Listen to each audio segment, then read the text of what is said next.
Hi friends, welcome to my channel. இன்றைக்கி இந்த வீடியோவில் என்ன பார்க்க போகிறோன்னு பார்த்தீங்கன்னா, அக்டோபர் மந்த்து நான் எந்த அளவுக்கு அமௌண்ட்டு சேவிங்ஸ் பண்ணியிருக்கேன் அப்படிங்கிற டீட்டெயில் தான் வந்துட்டு இன்றைக்கி இந்த வீடியோவில் பார்க்க போகிறோம்.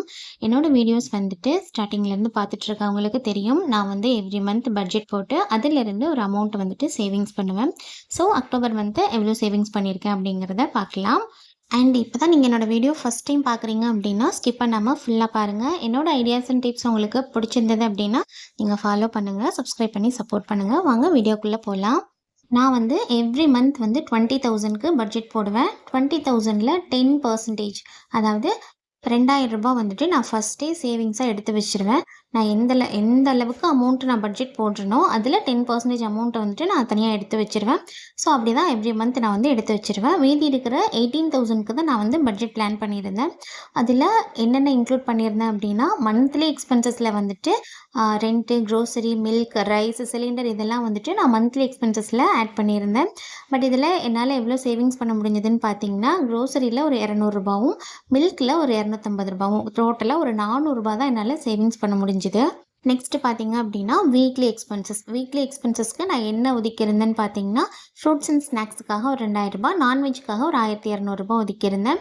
அதில் ஃப்ரூட்ஸ் வந்துட்டு எனக்கு கொஞ்சம் கம்மியாக வாங்குற மாதிரி இருந்தது. ஸோ அதில் ஒரு 200 ரூபாய் நான் வந்துட்டு சேவிங்ஸ் பண்ணேன்.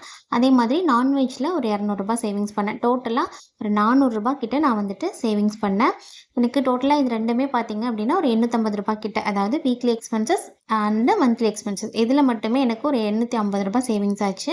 டெய்லி எக்ஸ்பென்சஸை பொறுத்த வரைக்கும் நான் வந்துட்டு ஒரு 3,200 ரூபாய் ஒதுக்கியிருந்தேன். பர் வீக் வந்துட்டு 800 அப்படின்ற மாதிரி 3,200 ரூபாய் ஒதுக்கியிருந்தேன். அதில் நான் என்னென்ன இன்க்ளூட் பண்ணேன் அப்படின்னு பார்த்தீங்கன்னா, காய்கறியும் குடிக்கிற தண்ணீர், கேன் தண்ணி இது மட்டும்தான் வந்துட்டு நான் ஆட் பண்ணியிருந்தேன். ஃபஸ்ட்டு வீக் பார்த்தீங்க அப்படின்னா அதில் நான் எவ்வளோ சேவிங்ஸ் பண்ணியிருந்தேன்னா ஒரு 400 ரூபாய் சேவிங்ஸ் பண்ணியிருந்தேன். செகண்ட் வீக் பார்த்தீங்க அப்படின்னா ஒரு 360 ரூபாய் சேவிங்ஸ் பண்ணியிருக்கேன். 440 ரூபாய் வந்துட்டு நான் செலவு பண்ணியிருக்கேன். தேர்ட் வீக் பார்த்தீங்க அப்படின்னா 410 ரூபாய் சேவிங்ஸ் பண்ணியிருக்கேன். 390 ரூபாய் நான் வந்துட்டு செலவு பண்ணியிருக்கேன் அந்த ஒரு வாரம் காய்கறி ப்ளஸ் தண்ணிக்காக.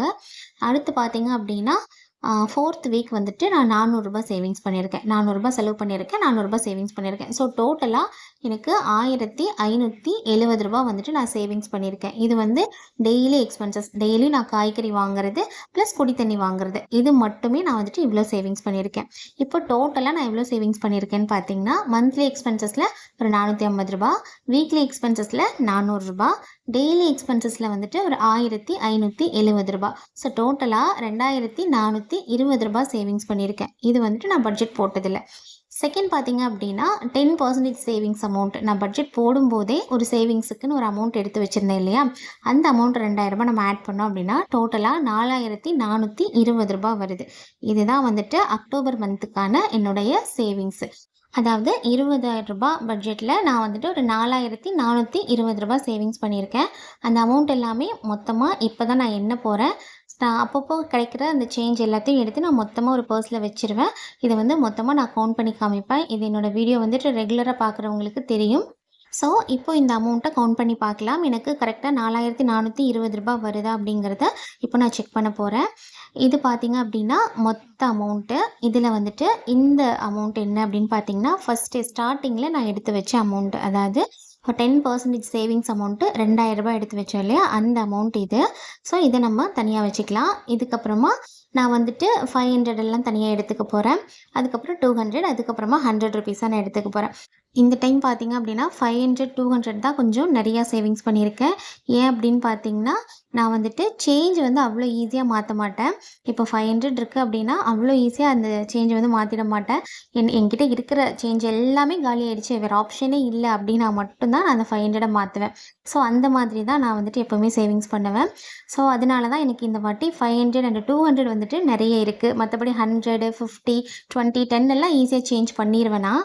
அது என்னவோ தெரியல, எனக்கு வந்துட்டு 500 சேஞ்ச் பண்ணோம் அப்படின்னா அவ்வளோ கஷ்டமாக இருக்கும். ஏன்னா 500 வச்சுட்டே இருந்தால் நிறைய அமௌண்ட் இருக்கிற மாதிரி இருக்கும். அதையும் நம்ம சேஞ்ச் பண்ணிட்டோம் அப்படின்னா அப்படியே டக்குன்னு அமௌண்ட்டு கம்மியாகிற மாதிரி இருக்கும். ஸோ அதனால் 500 நான் வந்து அவ்வளோ ஈஸியாக வந்துட்டு சேஞ்ச் பண்ண மாட்டேன். இன்னொன்று பார்த்தீங்க அப்படின்னா, இப்போ எனக்கு 500 கொடுத்து தான் நான் ஒரு பொருளை வாங்கணும் அப்படின்ற ஒரு சுச்சுவேஷன் வரும்போது என் கையில் சேஞ்ச் இல்லை அப்படின்னா மேக்ஸிமம் அதை நான் அவாய்ட் பண்ணிடுவேன். அப்படி நான் அவாய்ட் பண்ணதுனால என்னால் அந்த 500 வந்துட்டு நான் சேஞ்ச் மாற்றாமல் அப்படியே வச்சுக்க முடிஞ்சுது. ஸோ இந்த மாதிரி ட்ரிக்கை ஃபாலோ பண்ணி நான் கொஞ்சம் அமௌண்ட் எக்ஸ்ட்ராவே நான் சேவிங்ஸ் பண்ணியிருக்கேன். ஸோ என்ன மாதிரியும் மைண்ட் செட்டில் எத்தனை பேர் இருக்கீங்க அப்படிங்கிறத கமெண்ட்டில் ஷேர் பண்ணுங்கள். பார்க்கலாம் எவ்வளோ பேர் இருக்கீங்க அப்படின்னு. இப்போது அமௌண்ட்டெல்லாம் எடுத்து வச்சுட்டேன். கவுண்ட் பண்ண ஸ்டார்ட் பண்ணலாம். 500லேருந்து ஸ்டார்ட் பண்ணுறேன். இது பார்த்தீங்க அப்படின்னா ஸ்டார்டிங்கில் எடுத்து வச்ச 10% அமௌண்ட்டு. அதுக்கப்புறம் பார்த்தீங்கன்னா 2 500 இருக்குது, அது 1000 ருபீஸ். தென் 5 500 இருக்குது, 1000 ருபீஸ். அதுக்கப்புறம் பார்த்தீங்கன்னா 3 100 ருபீஸ் இருக்குது. அதுக்கப்புறமா ஒரு 50 ருபீ. தென் 4 20 ருபீஸ் இருக்குது, ஒரு 10 ருபீ இருக்குது. ஸோ இவ்வளோ தான் மொத்தமாக. கரெக்டாக பார்த்தீங்க அப்படின்னா எனக்கு 4420 ரூபா இருக்குது. ஸோ எனக்கு நோட்டில் இருந்த அமௌண்ட்டுக்கும், அதாவது நான் எப்போவுமே எழுதி வைப்பேன் இல்லையா, அந்த அமௌண்ட்டுக்கும் நான் என்கிட்ட இருக்கிற அமௌண்ட், கையில் இருக்கிற அமௌண்ட்டுக்கும் கரெக்டாக இருக்குது. ஸோ எனக்கு கரெக்டாக கணக்கு டேலி ஆகிடுச்சு, நோட்டுக்கும் என் கையில் இருக்கிற அமௌண்ட்டுக்கும். ஸோ இதுதான் என்னுடைய அக்டோபர் மந்த்துக்கான சேவிங்ஸு, 4420 ரூபா. இந்த அமௌண்ட்டை வந்துட்டு நான் எதில் இன்வெஸ்ட் பண்ண போகிறேன், கோல்டுலையா இல்லை சில்வர்லையா அப்படிங்கிறத நான் நெக்ஸ்ட் வீடியோவில் உங்களுக்கு நான் வந்துட்டு அப்டேட் பண்ணுறேன். எவ்ரி மந்த் பட்ஜெட் போட்டு அதிலிருந்து ஒரு குறிப்பிட்ட அமௌண்ட்டை வந்துட்டு நான் சேவிங்ஸ் பண்ணுவேன். அந்த அமௌண்ட்டை, சேவிங்ஸ் பண்ணுற அமௌண்ட்டை நான் வந்து கோல்டு இல்லைனா சில்வர் ஏதாவது ஒன்றில் இன்வெஸ்ட் பண்ணிகிட்ருக்கேன். இதை வந்து நான் வந்து ரொட்டீனாக வச்சிட்ருக்கேன். கிட்டத்தட்ட ஒரு 2024 2 இயர்ஸாக நான் வந்து இதை ஃபாலோ பண்ணிகிட்ருக்கேன். ஸோ இது வந்து என்னோட மணி சேவிங் டிப்ஸில் ஒன் ஆஃப் தி மெத்தட் இது.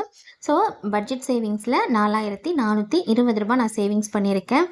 என்ன மாதிரியே எத்தனை பேர் பட்ஜெட் போட்டு செலவு பண்ணுறீங்க, தென் சேவிங்ஸ் பண்ணுறீங்க அப்படிங்கிறத எனக்கு கமெண்ட்டில் ஷேர் பண்ணுங்கள். இனி கொடுத்துருக்குற இந்த வீடியோ உங்களுக்கு பிடிச்சிருந்ததா அப்படிங்கிறதையும் எனக்கு கமெண்ட்டில் ஷேர் பண்ணுங்கள். பிடிச்சிருந்தது அப்படின்னா உங்கள் ஃப்ரெண்ட்ஸ் அண்ட் ஃபேமிலிக்கும் ஷேர் பண்ணுங்கள். அவங்களுக்குமே இது ரொம்பவே யூஸ்ஃபுல்லாக இருக்கும். ஸோ இன்னைக்கு கொடுத்துருக்குற இந்த வீடியோ உங்களுக்கு பிடிச்சிருந்தது அப்படின்னா நீங்கள் லைக் பண்ணுங்கள். நீங்கள் கொடுக்குற ஒவ்வொரு லைக்கும் எனக்கு நெக்ஸ்ட் வீடியோ மேக் பண்ணுறதுக்கு மோட்டிவேட்டாக இருக்கும். ஸோ வீடியோ பிடிச்சிருந்தது அப்படின்னா லைக் பண்ணுங்கள், ஷேர் பண்ணுங்கள், கமெண்ட் பண்ணுங்கள், சப்ஸ்கிரைப் பண்ணி சப்போர்ட் பண்ணுங்கள். தேங்க்ஸ் ஃபார் வாட்சிங்.